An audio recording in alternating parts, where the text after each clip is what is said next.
atau artinya tuh saya nggak tahu nih apa nih Ki. Jadi satu malam itu saya pernah mimpi. Kebetulan ketemu sama Bung Karno. Jadi ada satu teman minta tolong nih Ki. Ada pohon di dekat rumahnya itu gerak-gerak sendiri, nggak tahu kenapa. Nah kebetulan dia minta tolong sama saya. Dia bilang, Cok, tolongin di belakang rumah gue tuh ada pohon gerak-gerak. Oh, gue lagi zikir ketemu wali gitu. Bukan berarti itu geledekan dari wali itu, dari ruh wali itu. Bukan, ruh itu tetap kembali ke Allah. Yang mewujudkan itu bisa dikatakan ilmunya, atau bisa dikatakan karomahnya. Dalam waktu 1 hari 1 malam kita penasaran, suruh gali. Nggak ada mayatnya. Nggak ada mayat. Nggak ada. Cuman bunga melati 3. Ruh bisa mengikuti jasad. Ya. Di saat manusia ini meninggal, ruh dulu pergi. Kenapa jasad nggak bisa mengikuti ruh? Iya. Ya, assalamualaikum warahmatullahi wabarakatuh. Jadi kita ketemu ke babak kedua nih dengan Bang Coki nih, yang punya wilayah nih. Jadi dia mau sharing-sharing sama teman-teman, mau cerita tentang perjalanan spiritual yang nyata, dan dia pernah mengalami perjalanan spiritual juga melalui mimpi gitu. Jadi kita langsung tanya aja sama Bang Coki nih. Gimana Cok? Jadi menurut lo tentang apa ya, hal-hal gaib itu, menurut lo itu jin itu ada apa enggak sih? Kalau menurut saya ya Ki, Nah, sebenarnya sih saya kurang pasti itu jin atau bukan. Masalahnya kalau di dalam mimpi itu Ki, itu bisa diartikan jin atau bukan nggak sih Ki? kalau dalam mimpi abu-abu. Abu-abu ya. Tapi kan lo pernah melihat secara wujud nyata kan? Pernah. Maksudnya lo posisi dalam arti lo meditasi atau apa, dia datang gitu. Pernah Ki. Itu apa wujudnya? Wujudnya tuh kayak hologram. Dia tuh sekilas bayangan berbentuk tapi abstrak gitu Ki. Mukanya berbentuk tapi mukanya tuh nggak plak ketuplak manusia begitu. Agak nggak jelas gitu ya. Benar. Nah, itu halusinasi atau emang satu sosok begitu? Gini, kalau untuk kita melihat jin sepengalaman gue itu, walaupun dia bentuknya itu sekilas dia abstrak ataupun dia bayangan asap atau segala macam, tapi kalau kita kontak ke merindingnya itu kuat sampai ke leher sampai ke kuping, itu asli Cok. Merinding. Kebetulan waktu itu merinding Ki. Merinding banget. Iya. Itu asli. Itu asli ya. Terkecuali terkadang kan gini, orang-orang ini yang banyak memahami tentang spiritual, dia hanya melalui insting ataupun dia perasaan gue ada gaib, nah itu suges kalau itu. Oh, itu suges. Tapi kalau yang kita jelek ngelihat kayak wujud, kayak lu ngobrol, gua ngobrol sama lu gini, walaupun wujudnya nggak nyata, karena kan jin itu kan wujudnya itu kan ya memang nggak jelas karena dia gaib kan. Tapi paling enggak ada wujud, misalkan dia wujudnya hitam, asap hitam gitu, ataupun dia wujudnya pocong, misalkan dia ya wujud pocong tapi memang nggak jelas. Nah itu kalau sampai titik lo itu merindingnya memang nggak ketahan sampai ke kuping, sampai semua panas gitu, itu asli. Gitu. Nah ini saya ada pengalaman nih Ki, seputar mimpi. Tapi ini saya nggak yakin benar atau enggak, atau artinya tuh saya nggak tahu nih apa nih Ki. Jadi satu malam itu saya pernah mimpi. Kebetulan ketemu sama Bung Karno. Kan jarang-jarang juga sih saya mimpi. Nah kebetulan di dalam mimpi itu Bung Karno tuh nggak pakai peci, dengan wujud tua, botak, tanpa peci yang sering ada terlihat di Google tuh Ki. Dia ketemu ngobrol, papasan, sempat ngomong. Ceritanya begini. Jadi ada satu teman minta tolong nih Ki. Ada pohon di dekat rumahnya itu gerak-gerak sendiri, nggak tahu kenapa. Nah kebetulan dia minta tolong sama saya. Dia bilang, Cok, tolongin di belakang rumah gue tuh ada pohon gerak-gerak. Kata dia. Itu teman minta tolongnya mimpi atau nyata? Mimpi. Terus? Nah, yaudah, yuk kita lihat ke sana. Pas perjalanan mau ke rumahnya, ketemulah sama Pak Karno ini, Bung Karno. Karena kenapa saya tahu itu Bung Karno? Pas saya mau lewat, saya bilang dalam hati, nih orang kayak pernah saya lihat, saya tegesin lagi mukanya. Ini mau Pak Karno ini. Gitu. Nah dia sempat bicara, sempat ngomong gitu ke saya. Udah yang begitu Bang gak usah diurusin, gak usah dipikirin, kata dia. Udah yang lain aja. Oh iya Pak. Ya udah, habis dari situ di mimpi saya itu ya udah si Pak Karnonya pergi, dan saya akhirnya nggak jadi ke rumah orang itu. Rumah teman lo. Pengalaman itu aja, karena disaraninnya nggak usah, udah yang begitu mah nggak usah diiniin gitu. Mungkin dari Giseno bisa ngejelasin artinya atau apa gitu. Mimpi itu ada dua hal ya, ada juga bunga tidur, ada yang memang dia itu kita memang bertemu secara spiritual, secara rohani gitu. Karena gini, yang kembali dengan Tuhan itu ruh, ya kan? Kembali dengan alam semesta ini jasad, tapi ilmu ini nggak akan pernah kembali, karena ilmu ini mencari ataupun mencari keturunan atau titisan, dan ilmu ini bisa mau wujud, bisa juga dia mengajarkan tentang kebaikan. Kayak misalnya kita, gua lagi zikir ketemu wali gitu, bukan berarti itu geledekan dari wali itu, dari ruh wali itu, bukan. Ruh itu tetap kembali ke Allah. Yang mewujudkan itu bisa dikatakan ilmunya atau bisa dikatakan karomahnya gitu, karomah ya kalau untuk wali. Kalau yang lo alamin spiritual itu, menurut gue itu kalau misalkan dia yang memang mimpi itu benar, dia 3 kali berturut-turut, Cok. 3 kali? 3 kali berturut-turut mimpi yang sama, bertemu orang yang sama, itu baru benar gitu. Gitu. Jadi bertemu benar. Karena gini loh, kalau gue tuh dulu punya guru itu, dia mengatakan, kalau lo mau belajar ilmu Soekarno, lo belajar ilmu Bayem. Apa itu artinya? Nah, ilmu Bayem atau ilmu cabe. Ilmu Bayem sama ilmu cabe ini, walaupun induknya itu mati, kalau Bayem itu dia itu bijinya itu tumbuh jatuh ke tanah, dia pasti hidup. Gitu. Terus gue juga pernah mempelajari dulu tentang ilmu spiritual dengan ya itu sebenarnya di luar nalar, guys, di luar nalar.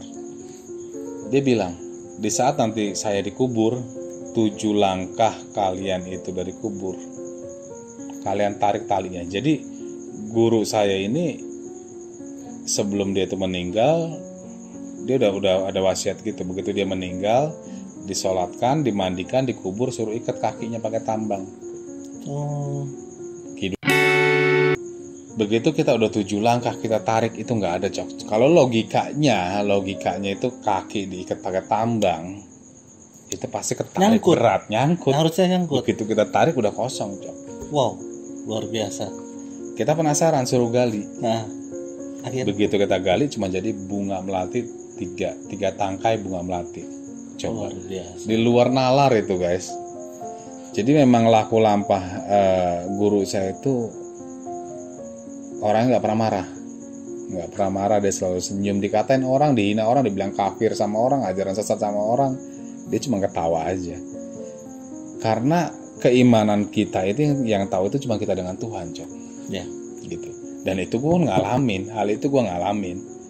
Begitu kita tarik 7 langkah kita tarik itu memang kosong. Harusnya kan kalau kita ikat pakai tambang dikali nyangkut harusnya, walaupun udah 7 langkah mau 9 langkah tapi itu kosong. Luar biasa. Dan dalam waktu 1 hari 1 malam kita penasaran, suruh gali, nggak ada mayatnya. Nggak ada, cuman bunga melati 3. Nah disitulah media yang gue pakai di sini, gue hanya pakai bunga melati. Gue nggak pernah pakai kembang 7 rupa, kembang setaman, nggak. Karena bunga melati di sini menurut gue itu tidak membedakan. Bunga melati itu simbol putih, kebersihan dan harum. Makanya itu kita tidak membedakan. Kalau misalkan 7 rupa itu kan kita membedakan antara keyakinan, ras dan agama. Makanya gue di sini orang-orang yang datang ke sini, siapapun, apapun agamanya, gue terima. Gue nggak pernah membedakan karena Tuhan kita sama satu. Wow. Ada yang lo tanya lagi? Pengalaman luar biasa. Iya. Itu kan kisahnya nyata. Kalau saya masih sekitar mimpi aja sih, Ki. Saya juga ada satu lagi nih, Ki, saya mau cerita. Saya waktu itu tidur nih, Ki. Tidur, mimpinya tuh saya lari, kok lama-lama melayang. Akhirnya tanpa saya sadar, yaudahlah, daripada melayang aja, kemudian saya terbang beneran. Akhirnya nggak tahu kemana tujuannya, tiba-tiba saya naik ke atas tuh udah di suatu tempat. Satu tempatnya itu pemandian, kayak ada air terjun, di bawahnya tuh laut. Nah karena yang mandi di air terjun ini lama di dalam mimpi itu, udahlah saya ke laut aja, toh airnya ke laut-laut juga. Nah pas saya ke laut, ada 3 orang nih, Ki, keluar dari laut. Dia bilang, sana belum waktunya. Balik. Karena saya diusir, yaudahlah daripada ngantri, saya pergi lagi. Saya pergi lagi nih, set, nyampe lah, awan semua. Cuma saya lihat ada satu keluarga, bajunya lusuh, sama ada dua anaknya, pakainya lusuh semua. Yang lucunya dia bilang begini, Ki, nah, Dek, nanti kalau turun ke bumi, tolong bilangin keluarga saya ya, saya minta doanya, gitu. Oh iya Bu, nanti kalau saya turun nanti saya sampein, padahal saya nggak tahu keluarganya siapa, gitu kan. Ya udah, biar cepet, saya pergi lagi, terbang lagi. Yaudah Bu, saya pergi dulu ya. Niatnya sih saya mau turun, terbang lagi, nyasar karena saya cuma ngikutin angin aja, Ki. Terbang lagi, sampailah ke satu taman. Taman itu ada bukit-bukitnya hijau. Nah di situ tuh banyak anak-anak bermain, banyak orang-orang bermain juga pada ketawa riang. Ada permainan zaman dulu gitu kan. Nah, wah ini udah di bumi kali nih, gitu kan? Karena ada taman, ada gundukan tanah, bukit-bukit kecil gitu kan. Ya udahlah, karena ukuran saya udah bosan nih di tempat itu, udahlah, saya pikiran ini mah nggak mungkin nih di dunia nyata. Saya mau bangun. Iya. Yaudahlah, mau bangun dah. Ternyata saya masih turun lagi. Ada di suatu tempat perkumpulan gitu, Ki. Nah saya tanya nih sama teman, tadi lu lihat gua terbang gak? Enggak, lu dari tadi di sini katanya gitu. Ya udah. Nah, abis dari mimpi itu, dari perkumpulan itu saya pulang, Ki. Saya pulang ke rumah nih masih dalam mimpi. Saya pulang, ketemu, saya naik angkot, pulang naik angkot. Pas di dalam angkot itu saya mikir, Ki, gue ngapain naik angkot ya? Perasaan tadi gue bisa terbang, saya turun tuh, Ki, di situ. Terus, udah coba terbang nggak bisa gitu? Saya ketemu sosok sih. Ininya pangsi hitam, ininya hitam. Dia bilang manusia wujud. Dia bilang gini, kamu kalau mau terbang lagi baca ini. Nah bacaan itu sampai sekarang saya lupa. Dalam mimpi itu? Dalam mimpi. Nah udah gitu, ya udah, daripada kamu naik angkot lagi, ya udah ke rumah saya, kata dia gitu, kata si sosok ini. Nah di rumahnya dia ini, Ki, ada ornamen naga. Ada naga, ada lukisan gede naga memakan singa. Naga kepala 7 atau 5 gitu. Singanya lagi makan. Gitu. Terus dia bilang, "Pak, ini rumahnya bagus banget." "Iya, nggak apa-apa," kata dia, "datang aja. Main aja, kalau kamu mau main aja," kata dia. Lukisannya saya liatin kan satu-satu, tapi ornamen di atap rumahnya itu ada kayak kuil gitu, Ki. Tapi dia bukan orang Cina, tapi pakai pangsi hitam.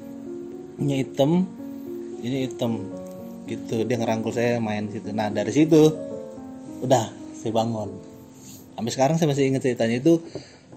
Ada 5 atau 4 tahun yang lalu saya mimpi gitu. Sampai sekarang saya masih ingat gitu. Nah menurut Kiseno nih, apa tuh kira-kira artinya? Ya, kesimpulan seseorang itu perjalanan spiritual itu bisa melalui mimpi, bisa melalui suara.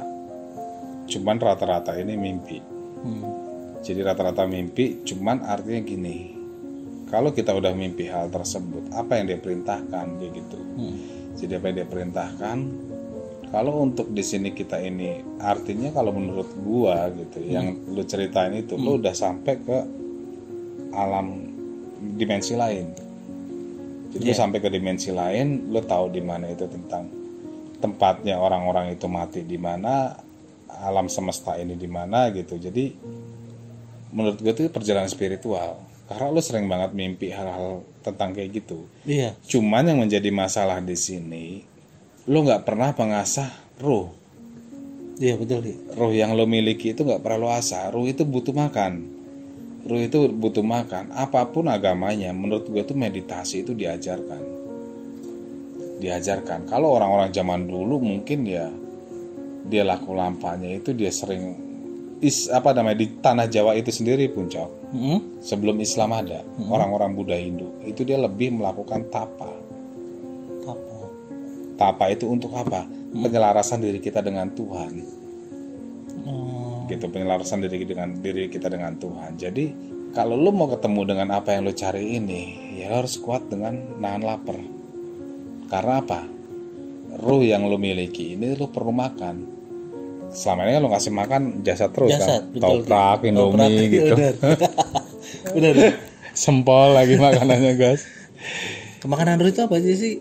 Makanan ruh itu bisa dengan cara lo meditasi dengan Tuhan, bisa dengan cara, kalau untuk yang di Jawa ya, tanah Jawa itu makanan ruh itu puasa. Puasa. Kedua itu tirakat melek. Ketiganya itu bermeditasi atau berdoa dengan Tuhan. Yang keempat ini kebajikan atau perbuatan kebaikan, kasih sayang. Siap.